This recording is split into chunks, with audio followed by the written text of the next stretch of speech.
Proklamasi kami, bangsa Indonesia, dengan ini menyatakan kemerdekaan Indonesia. Bayangkan sebuah negara yang baru saja lahir dari penjajahan panjang, belum genap 2 dekade berdiri, ekonominya rapuh, infrastrukturnya terbatas, dan rakyatnya baru belajar arti kemerdekaan. Namun anehnya, nama negara ini membuat para pemimpin dunia tidak bisa tidur nyenyak. Washington memperhatikannya dengan cemas. London membicarakannya dengan nada curiga. Moskow melihatnya sebagai peluang. Negara itu bernama Indonesia. Di pertengahan abad ke-20, ketika dunia terbelah menjadi 2 kekuatan raksasa, Amerika Serikat dan Uni Soviet, Indonesia justru memilih jalan yang paling berbahaya untuk tidak memihak siapapun. Di dalam dunia yang hanya mengenal kawan atau lawan, sikap Indonesia ini bukan dianggap netral, melainkan suatu ancaman.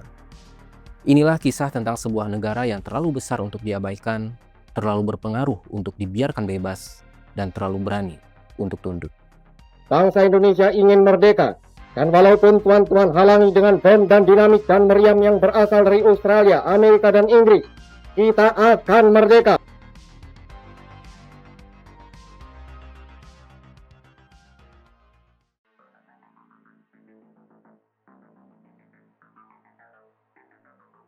Perang Dunia Kedua resmi berakhir pada tahun 1945.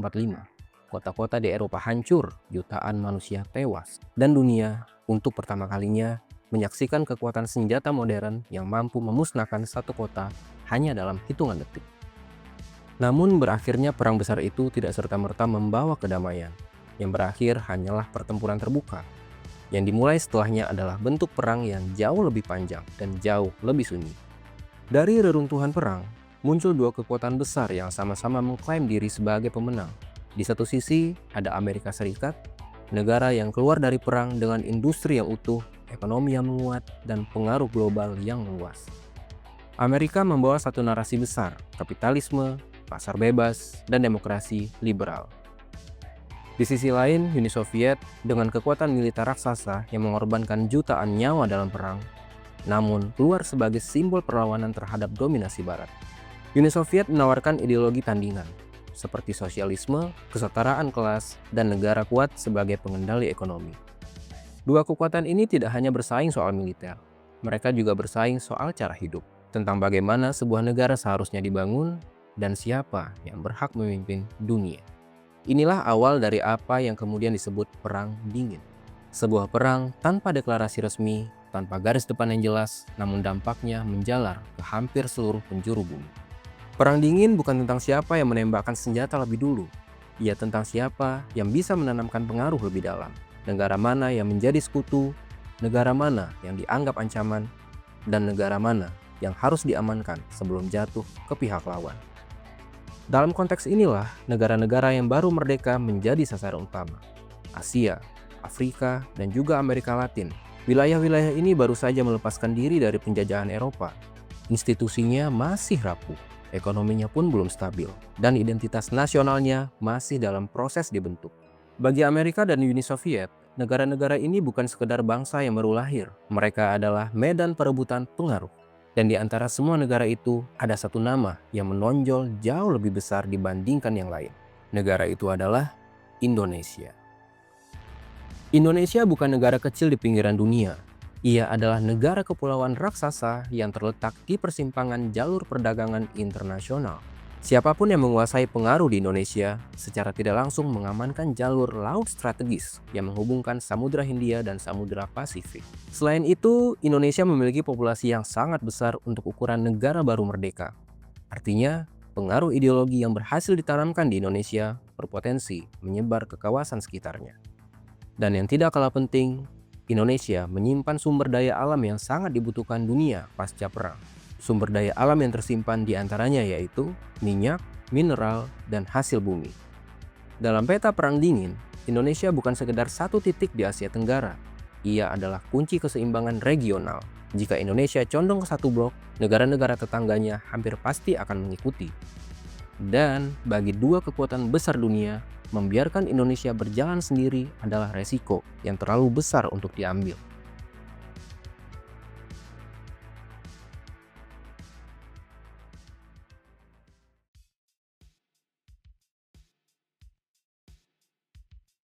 Bagi Amerika Serikat dan sekutunya, Soekarno bukanlah musuh yang mudah didefinisikan.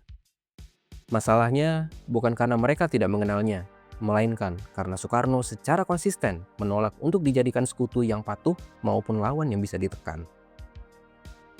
Dalam peta ideologi perang dingin yang serba hitam dan putih, Soekarno hadir sebagai sosok abu-abu. Ia tidak pernah menyatakan diri sebagai komunis, namun pada saat yang sama ia juga menolak menempatkan Indonesia sebagai sekutu barat. Sikap ini membuat banyak pihak bingung, dan dalam dunia geopolitik, kebingungan adalah awal dari kecurigaan. Untuk memahami mengapa Soekarno mengambil posisi seperti itu, kita harus melihat dari mana cara berpikirnya terbentuk. Soekarno tumbuh dalam bayang-bayang penjajahan. Sejak muda, ia menyaksikan bagaimana kekuasaan asing tidak hanya menguasai tanah, tetapi juga menentukan arah hidup sebuah bangsa. Pengalaman inilah yang membentuk keyakinan dasarnya bahwa penjajahan tidak selalu datang dengan senjata. Kadang, ia datang dalam bentuk perjanjian, bantuan, dan ketergantungan yang terlihat sah. Karena itulah, bagi Soekarno, kemerdekaan sejati tidak cukup hanya mengusir penjajah lama. Ia juga harus memastikan Indonesia untuk tidak jatuh ke dalam bentuk penjajahan yang baru. Pandangan ini kemudian tercermin dalam setiap pidato dan sikap politiknya. Soekarno tidak berbicara dengan bahasa diplomasi yang dingin. Ia berbicara dengan emosi, dengan kata-kata yang mudah dipahami oleh bangsa-bangsa yang baru saja bangkit dari penindasan panjang. Dan tanpa disadari banyak pihak di Barat, kata-kata itu tidak berhenti di Jakarta. Pidato Soekarno bergema hingga Kairo, disambut di New Delhi, dan menggema di Accra. Di mata bangsa-bangsa bekas jajahan, Soekarno bukan sekedar presiden. Ia adalah simbol bahwa dunia tidak harus selalu dipimpin oleh kekuatan lama. Namun, disinilah letak kegelisahan Barat semakin dalam. Dalam laporan-laporan diplomatik, Soekarno sering diberi satu label yang sama, yaitu unpredictable. Istilah ini bukan sekedar catatan karakter. Ia adalah pengakuan terselubung bahwa Soekarno tidak bisa diarahkan dengan cara biasa. Soekarno menerima bantuan dari Timur, namun tidak tunduk padanya. Ia berbicara tentang keadilan sosial, namun menolak diklaim sebagai bagian dari blok sosialis. Bagi dunia Barat, pemimpin seperti ini jauh lebih berbahaya daripada musuh yang secara terang-terangan menyatakan perlawanan. Musuh yang terbuka, mudah dikenali, ia bisa diberi label sebagai lawan. Dengan label itu, tekanan internasional bisa dibenarkan, agar bantuan bisa dihentikan dan hubungan diplomatik bisa diputus. Namun Soekarno tidak pernah memberi alasan yang jelas untuk perlakuan semacam itu. Ia tidak menantang Barat secara frontal, tetapi juga tidak tunduk pada arah yang mereka inginkan. Justru, dalam sikap inilah letak bahayanya. Karena tanpa memusuhi secara terbuka, Soekarno tetap menarik simpati negara-negara lain untuk mengikuti jalan yang sama, yaitu berdiri mandiri tanpa tunduk pada dua kekuatan besar. Namun, pemimpin yang menginspirasi bangsa lain untuk berpikir mandiri adalah ancaman yang jauh lebih sulit untuk dihentikan. Karena pengaruhnya tidak bergerak melalui senjata, melainkan melalui sebuah gagasan. Dan di tengah perang dingin, gagasan seperti ini adalah sesuatu yang tidak bisa dibiarkan tumbuh tanpa kendali.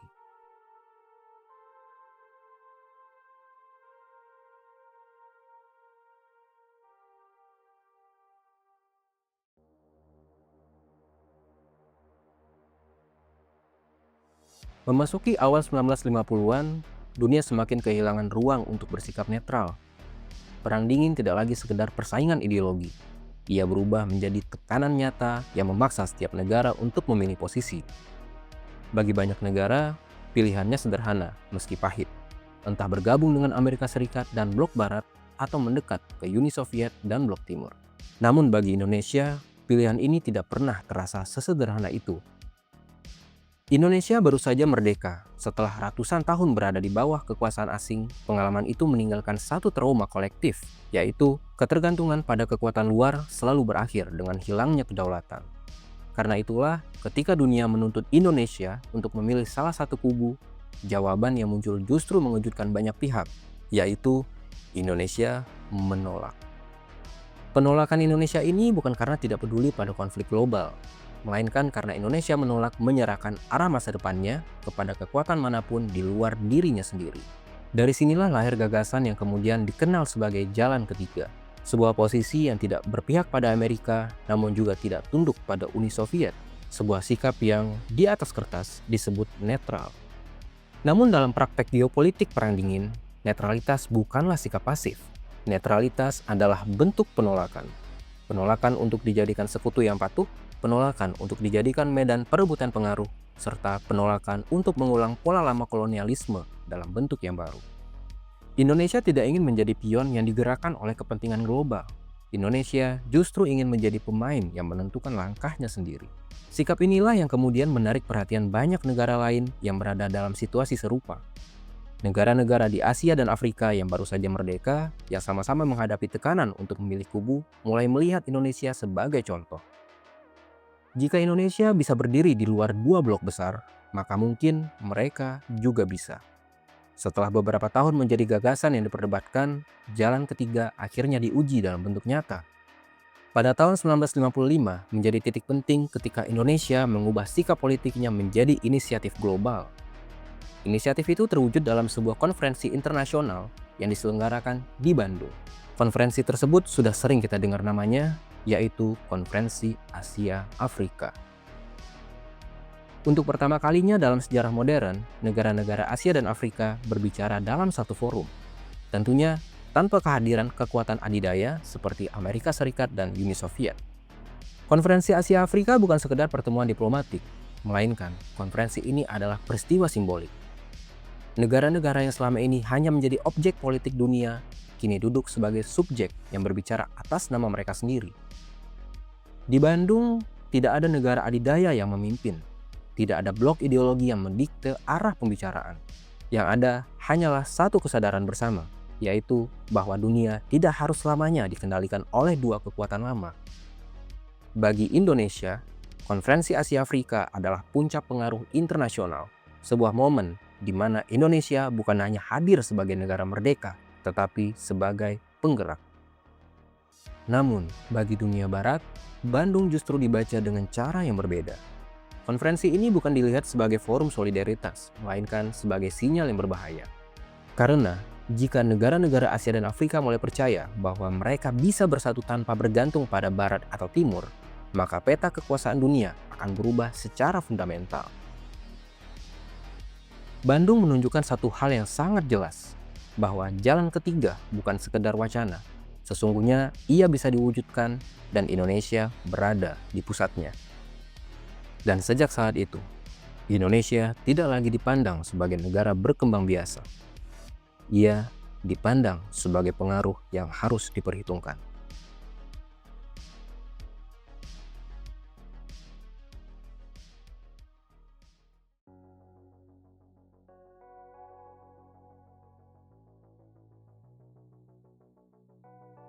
Memasuki pertengahan 1950-an, Perang Dingin semakin menunjukkan wajah aslinya.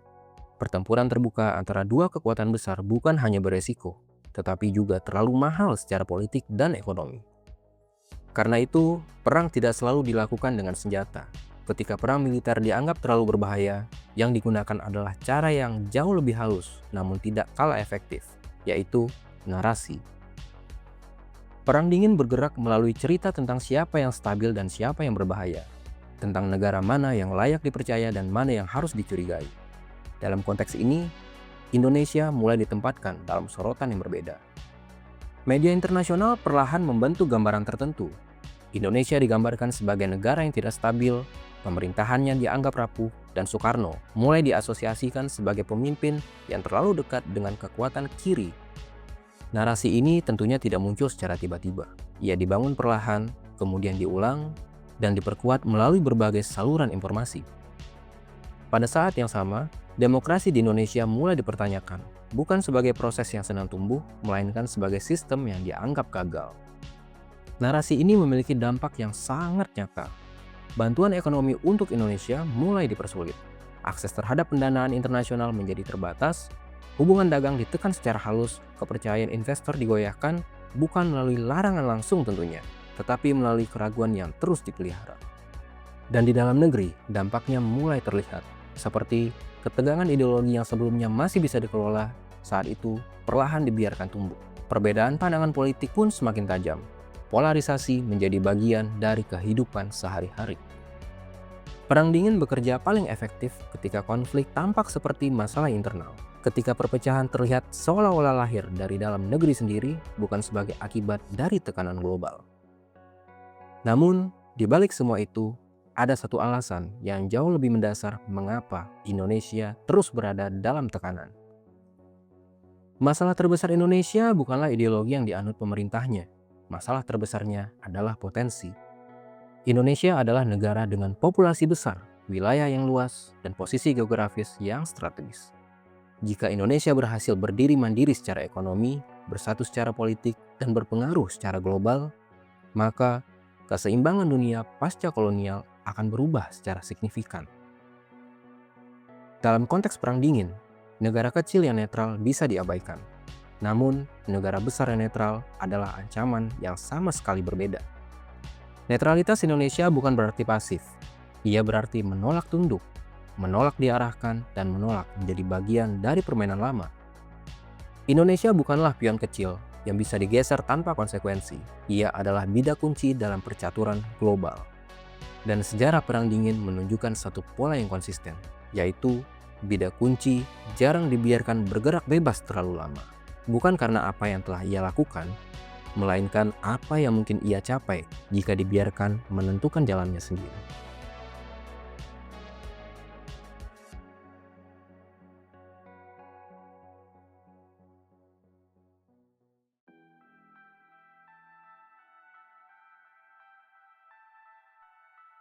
Memasuki awal dekade 1960-an, Indonesia berada di titik yang semakin rapuh, bukan karena satu faktor tunggal, melainkan karena berbagai tekanan yang saling bertumpuk dan saling memperkuat. Secara ekonomi, Indonesia mulai menghadapi kesulitan yang nyata. Inflasi meningkat, ketersediaan barang terbatas, dan hubungan ekonomi dengan dunia luar semakin terhambat oleh ketidakpercayaan internasional. Tekanan ini tentunya tidak berdiri sendiri. Ia berjalan beriringan dengan tekanan politik global yang semakin keras. Perang dingin memasuki fase yang lebih agresif. Ruang bagi negara-negara untuk tetap berada di tengah semakin menyempit.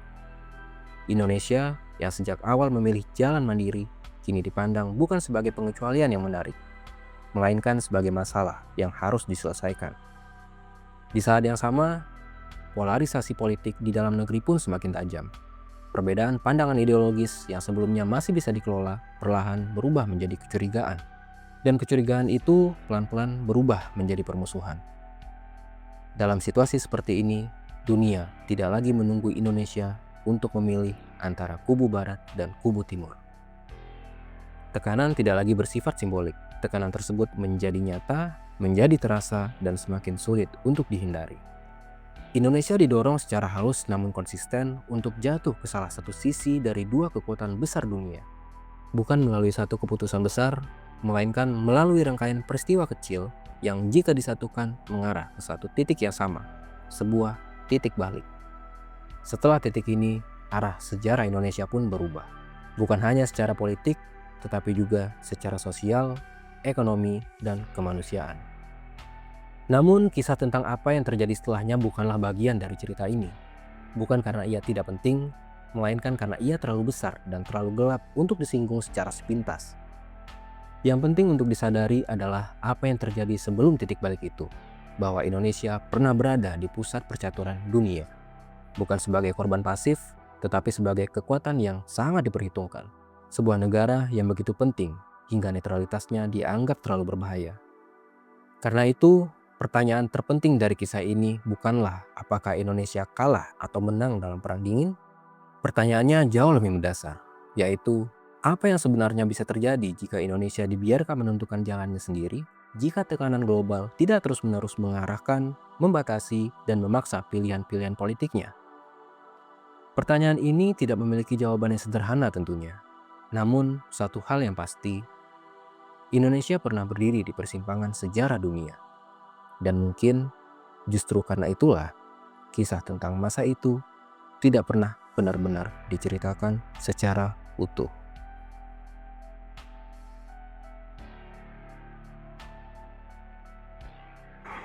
Comment voyez-vous maintenant l'avenir de votre pays? Oh, l'avenir de mon pays? Oui, Monsieur le Président. Brillant. Parce que Mon pays est très riche. Mon pays est situé très stratégique.